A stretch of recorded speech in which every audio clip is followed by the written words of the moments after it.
Okay, so this is the second part of the revision video. So after looking at voltage and current, we looked at resistance. Okay, so as it says here, resistance really measures how difficult it is for electricity to flow through something. So if something has a high resistance, it's difficult for the electricity to go through.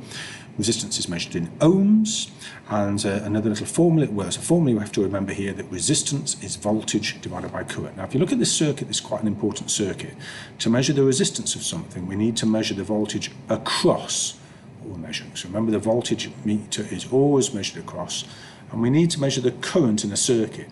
Now, in this case, this is a series circuit, so we can put the ammeter anywhere to measure the current through this lamp. Obviously, if it was a parallel circuit, we'd have to be a little bit more careful. Okay, we call this Ohm's law.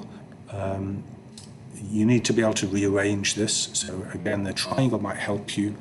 Yeah, if you cover voltage, voltage is current times resistance.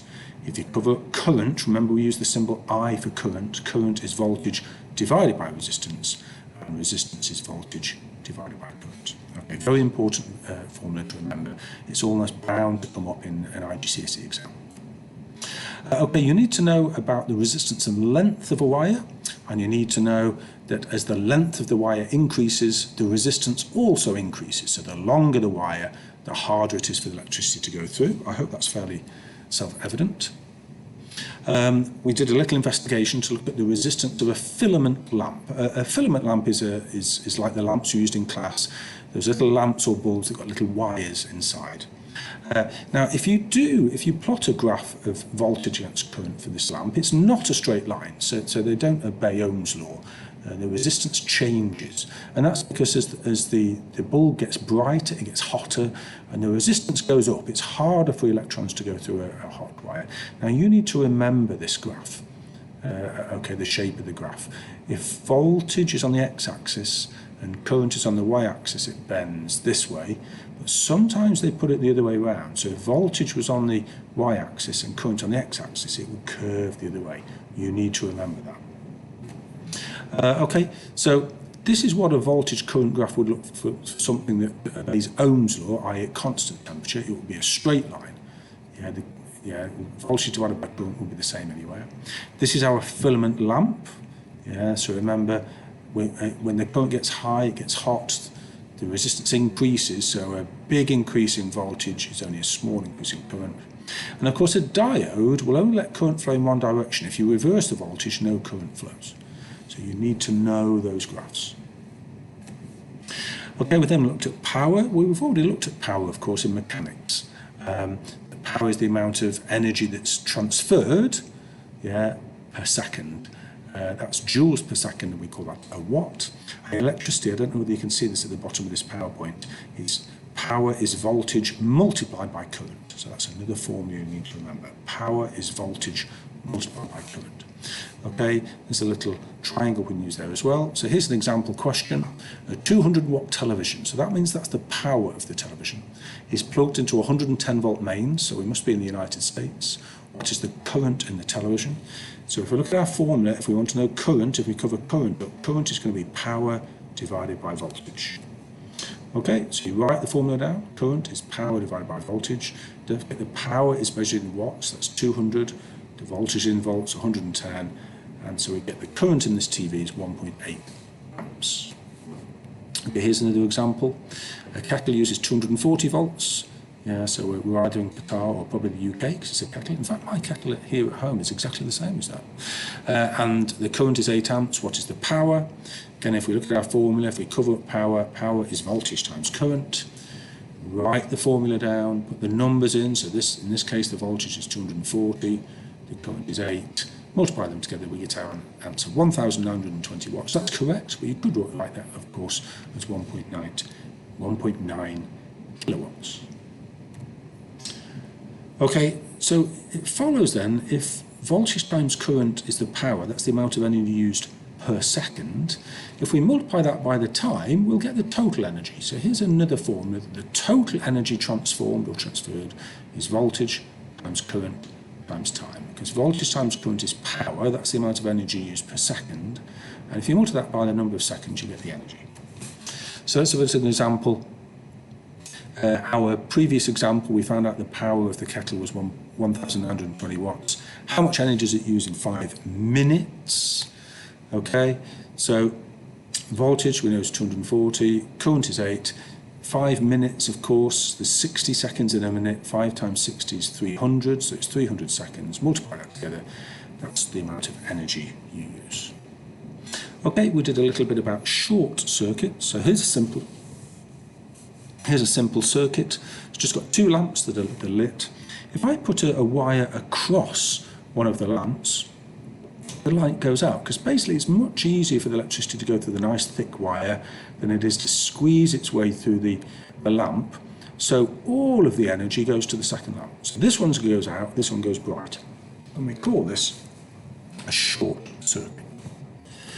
Okay, we looked a little about electrical safety. If you remember, you wired a plug in the lesson. The earth wire is that green and yellow one. And the earth wire is connected to the metal body of the appliance. Okay, so whether it's a toaster or whatever, the earth wire is connected to the toaster. And in the socket in the wall, the little hole that the earth wire goes through is connected to the earth. And it just means that if there is a fault in the toaster, the electricity will flow down the earth wire to the earth. It won't go through you.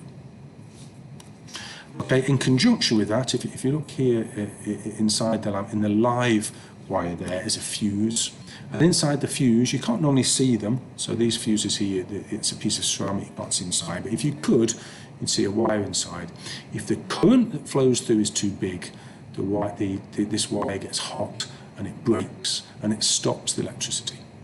Okay, in a house, they used to have fuses like that, big fuses, but nowadays they'll have what's called a circuit breaker, and it's like a fuse that resets itself. So if your lights go off in your house, if you go to the circuit breaker, you'll see that one of these switches is flipped over, and it's just like the fuse going. Normally means there's a fault, so you have to fix something, and then you just flip it back and it works again. So it's like a reusable fuse. Okay, some appliances don't have an earth wire, and that's because they have a plastic case. They don't have any metal cases. So if there is a loose wire on the inside, you're not going to get electrocuted. And the symbol for double insulation is those 2 squares at the bottom there. Okay, nearly there. Okay, well, all the electricity we've talked about so far is direct current. The electrons go in one direction. Okay. Alternating currents, they go backwards and forwards. And next year, when we talk about how electricity is made and talk about generators and transformers, you'll see why the electricity we use in the house is actually alternating current. And it's to do with the fact that it's easier to generate, to make, and also the fact that transformers, which change voltage, only work with alternating current. Okay, so where are we going now? Okay, there's one other formula. Okay, we know that voltage is the amount of energy per coulomb, the number of joules per coulomb, so voltage is energy divided by charge. If we rearrange that, we get energy is charge times voltage. So if a question says, 30 coulombs of charge flow at 30 volts, how much energy was transferred? It will be 30 times 30, another formula to know. Okay, you need to know the advantages and disadvantages of series and parallel circuits. I won't read through them. You can pause the video. Most of them are fairly straightforward. The advantage of parallel circuits is obviously if one bulb breaks, the others stay working. Series circuit is a little simpler. So you can read and learn that. Okay, so we've got lots of formulas we've got to learn for this topic. Okay, this is Ohm's law, voltage equals current times resistance. Remember, you need to be able to rearrange that. Resistance is voltage divided by current. Current is voltage divided by resistance. We've got current is charge divided by time. And again, you need to be able to rearrange that. Charge is current multiplied by time. Power is voltage times current. Energy is voltage times current times time. Okay, so you need to know those formulas. Okay, resistance and thickness of a wire. You just need to know that the thicker the wire, the easier it is for electricity to go through, so the resistance is smaller. And when we add resistances in series, which is all you have to do for our GCSE, you just add them together.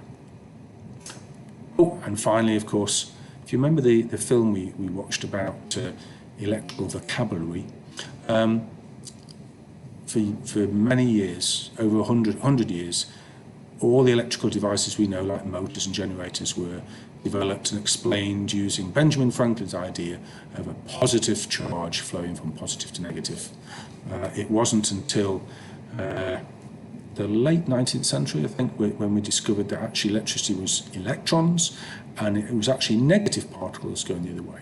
So we still talk about conventional current flowing from positive to negative, but in reality it's negative charges, electrons flowing in the opposite direction. We'll come back to this a bit more next year when we talk about Fleming's left-hand rule, a strange rule you're going to have to learn that uses conventional current. Okay, that's it, well done. Go back through those, check that they tally with your notes. If you've got any notes missing, make sure you write them down and then learn them.